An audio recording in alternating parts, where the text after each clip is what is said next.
তিনি ছিলেন, আছেন সবার হৃদয়ে। আর সে কথায় জানান দিতে লাল ঝান্ডার এই অফিসে তাঁর শেষ আগমন। আর তিনি আসবেন না, বলবেন না তেজোদ্দীপ্ত কথা। বন্ধা সময়ে যখন ইঁদুরের গর্তে লুকাতে ব্যস্ত সবাই, তখন তিনি আর স্রোতের বিপরীতে আহ্বান জানাবেন না লড়াই করতে। গোপালগঞ্জের কোটালীপাড়ার নির্মল সেন ৪৭-এর দেশভাগেও এই বাংলাকে ছাড়তে পারেননি। তাই তাঁর শেষ বিদায়েও তিনি যেন ছিলেন ৫৫,৫৯৮ বর্গমাইলের প্রশান্তির প্রান্তর জুড়ে।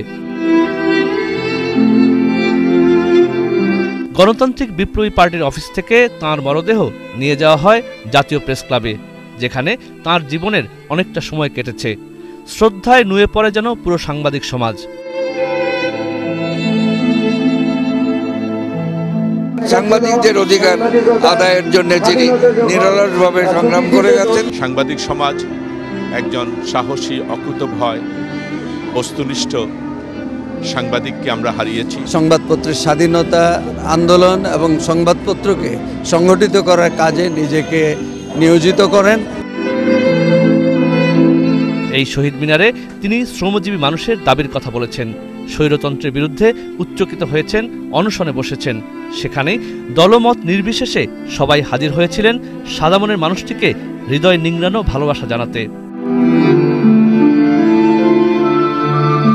2003 সালে ওনার স্ট্রোক করবার আগ পর্যন্ত বাংলাদেশের সমস্ত প্রগতিশীল গণতান্ত্রিক আন্দোলনে ওনার খুব সোচ্চার ভূমিকা ছিল। 3 জোটের যে আন্দোলন, বিশেষ করে দুই নেত্রীকে একত্র করা, সামরিক স্বৈরাচারী এরশাদের বিরুদ্ধে আপসহীনভাবে লড়াইয়ের ক্ষেত্রে নির্মল সেন ছিলেন একজন প্রথম সারির। অনিকেত ছদ্মনামে তিনি যে লিখতেন, তৎকালীন সময়ের যে প্রকৃত চিত্র আজও আমাদের সামনে সেটা ভেসে ওঠে। তিনি ইতিহাসের একজন সম্মানিত মহানায়ক এবং সেই হিসেবে এই জাতি তাকে চিরদিন স্মরণ করে রাখবে। সারা জীবন শুধু ত্যাগের মহিমাতেই উদ্ভাসিত ছিলেন তিনি। লোভ, লালসা, ভোগ তাকে স্পর্শ করতে পারেনি।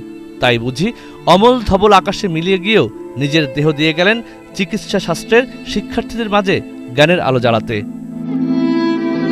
শওকত মিল্টন, এটিএন বাংলা, ঢাকা।